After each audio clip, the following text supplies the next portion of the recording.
Assalamualaikum warahmatullahi wabarakatuh. Perkenalkan, nama saya Ahmad Bramastro. Saya merupakan mahasiswa dari Universitas Mercubuana.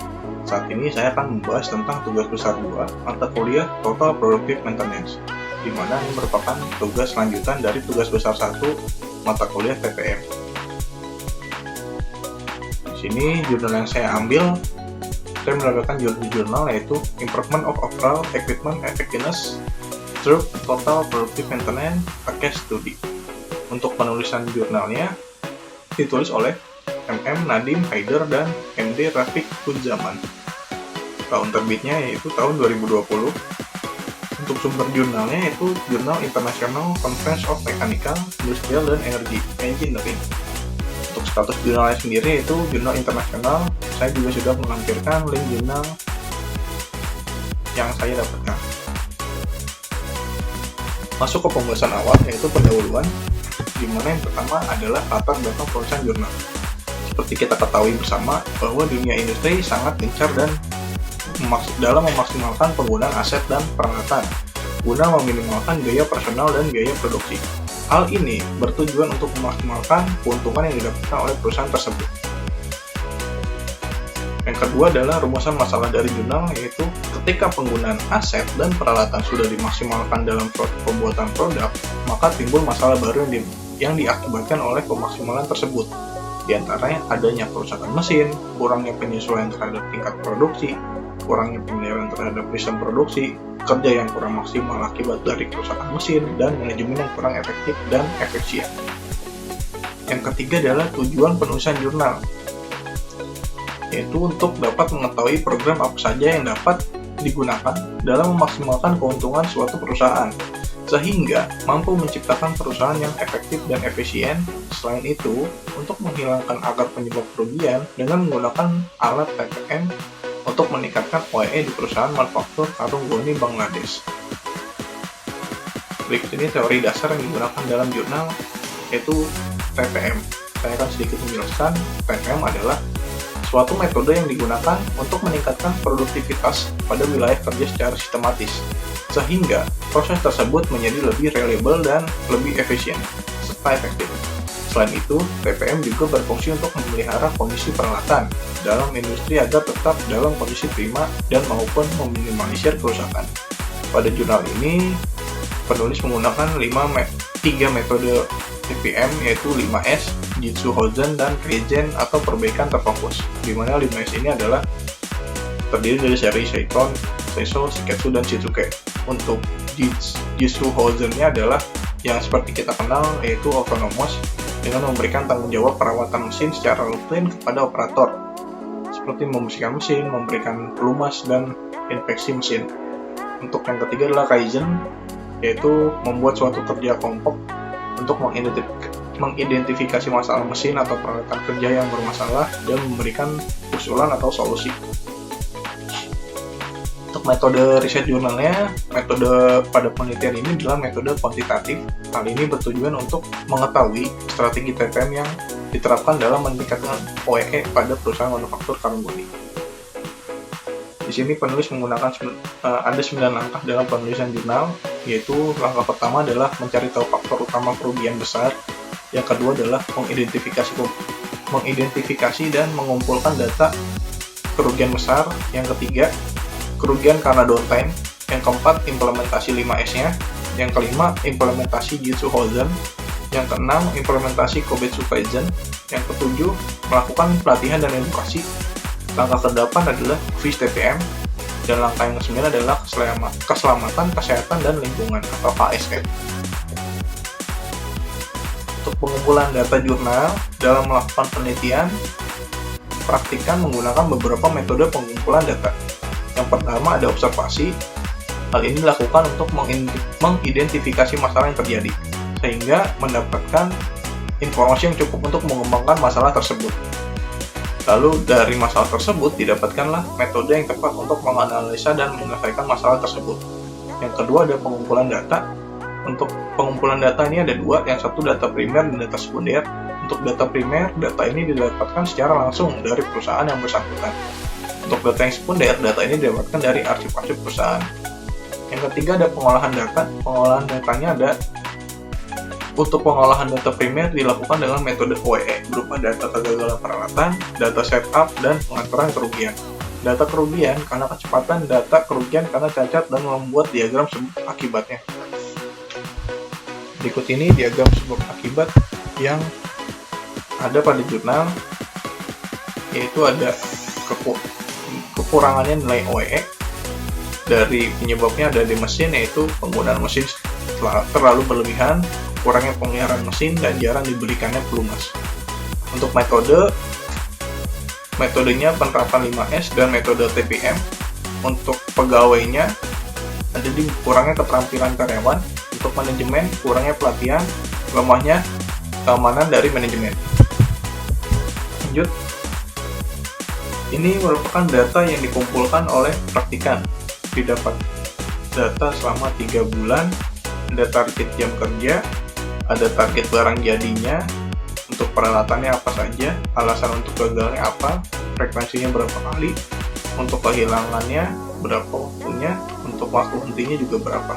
Dari 3 bulan ini ada peralatan yang sering mendapat masalah, yaitu putaran mesin dan generator, juga mesin spinning.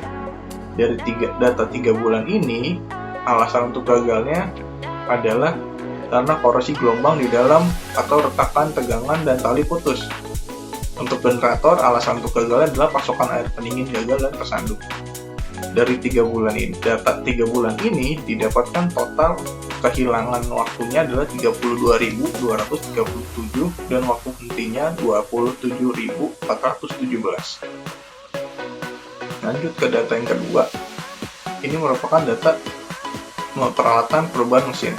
Ada alasannya sama seperti di data yang sebelumnya. Itu ada perubahan pemutaran mesin premetal.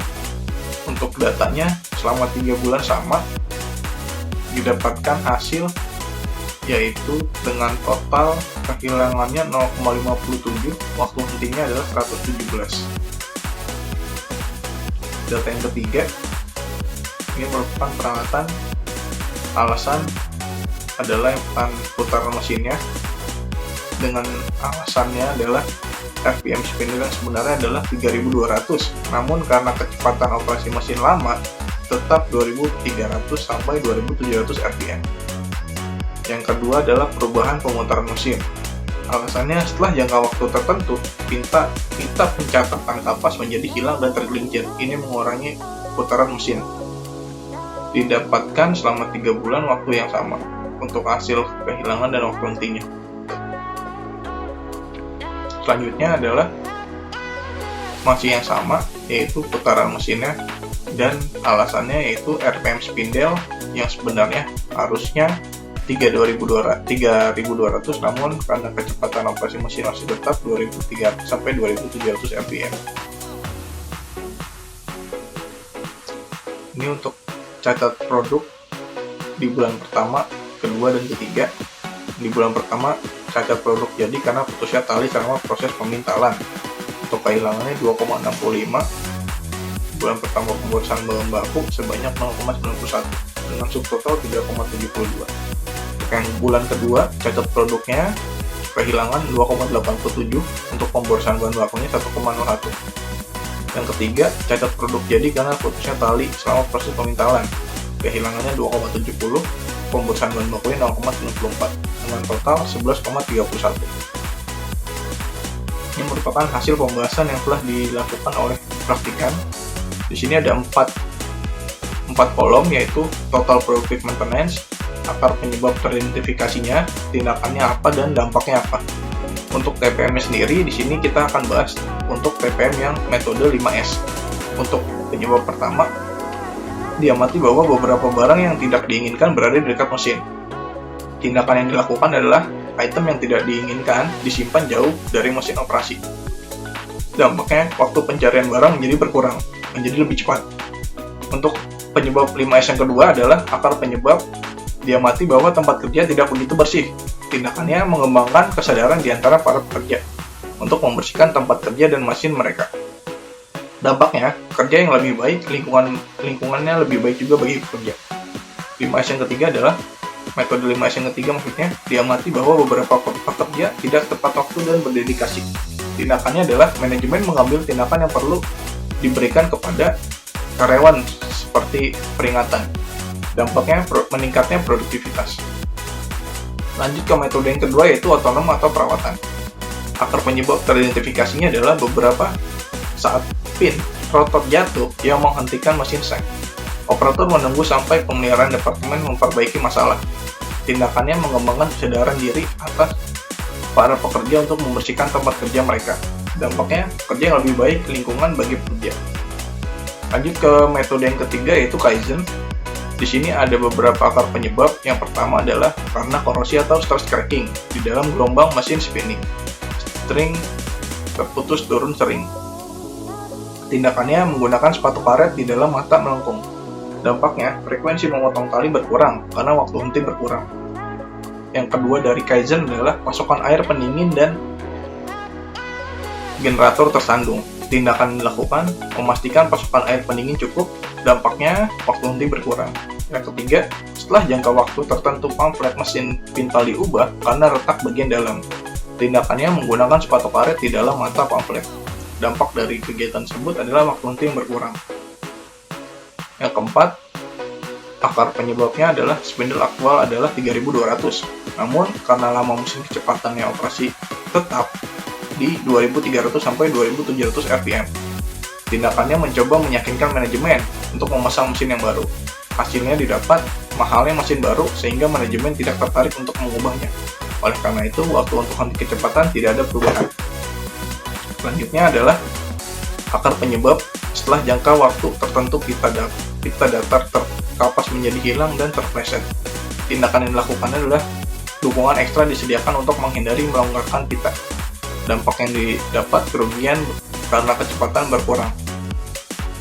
Selanjutnya dari Kaizen adalah penyebab cacat produk jadi karena putusnya tali selama proses pemintalan. Tindakan yang dilakukan setelah penggunaan sepatu karet di dalam mata lengkung dan mata selebaran, frekuensi pemotongan tali berkurang. Dampak dari kegiatan ini, cacat produk menjadi berkurang, akibatnya produktivitas menjadi meningkat. Metode yang selanjutnya adalah metode pendidikan dan pelatihan. Akar penyebabnya adalah kurangnya operasi keterampilan dan pemeliharaan pekerja. Tindakan yang dilakukan adalah melakukan pelatihan untuk meningkatkan keterampilan mereka, baik dalam operasi dan pemeliharaan departemen pemeliharaan. Di sini departemen pemeliharaan berperan sebagai guru dan membimbing untuk memberikan pelatihan, saran dan informasi peralatan kepada tim. Dampaknya yang didapat, waktu henti berkurang dan produktivitas meningkat. Ini merupakan pembahasan perhitungan OE sebelum dan sesudah. Di sini ada beberapa kategori. Untuk yang pertama adalah jumlah produksi atau output sebelum mengimplementasikan TPM dan sesudah. Untuk sebelumnya didapat angka 787,11, sesudah implementasi didapatkan 1103,24. Untuk rata-rata produktif hari sebelum implementasi didapat 11.086, untuk yang sesudahnya didapat 15,322. Untuk standar siklus waktu per jamnya sebelum implementasi didapat 2,848, ini juga sama. Untuk durasi shiftnya didapatkan 6,33 sebelum implementasi, sesudahnya didapat 7,93. Untuk yang tidak direncanakannya atau yang downtime, ada peralatan kegagalan atau long jam. Sebelum implementasi didapatkan 35.372, sesudah implementasi didapat 26.975. Kekurangan penenun, sebelum implementasi didapatkan 63.805, sesudah implementasi didapatkan 94.096. Untuk kekurangan benang, sebelum implementasi didapat 158.205, sesudah implementasi didapatkan 213.923. Untuk mengatur dan kerugian penyesuaian jam, sebelum implementasi didapat 196,385, sesudah implementasi didapatkan 194,96. Untuk beban shadingnya, sebelum implementasi didapatkan 6.788, sesudah implementasi didapat 4.825. Untuk startup kerugian didapatkan hasil 1.797,97 sebelum implementasi. Sesudah implementasi didapatkan 1.138,15. Untuk cleaning juga sama, hasilnya seperti startup kerugian sebelum implementasi didapatkan 1797,97, sesudah implementasi didapat 1138,15. Untuk idealnya waktu siklus, didapatkan waktu sebelum implementasi dan sesudahnya adalah sama, yaitu 2,848. Untuk keluaran persipnya, untuk sebelum implementasi didapat 5,54, sesudahnya didapat 7,66. Untuk defeknya persip, didapatkan angka sama sebelum dan sesudah, yaitu 0,22. Untuk ketersediaannya, sebelum implementasi ada di angka 40,47, dan sesudahnya ada di 55,53. Untuk kinerja efisiensi atau PE, sebelum implementasi didapatkan angka 76,65%, dan sesudah implementasi didapat angka 93,33%. Untuk quality rate-nya, produk yang cacat adalah sebelum implementasi dapat 96,46%, dan sesudahnya didapat angka 97,13%. Jadi OEE-nya adalah sebelum implementasi 29,92%, sesudah implementasi didapatkan angka 50,33%.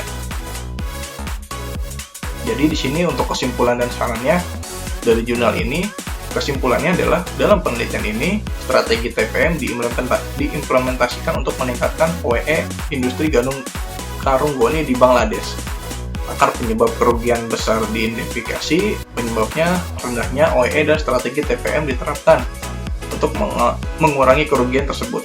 Hasilnya menunjukkan bahwa OEE telah meningkat dari 30% menjadi 50%, yaitu peningkatan produktivitas serta peningkatan kualitas produk.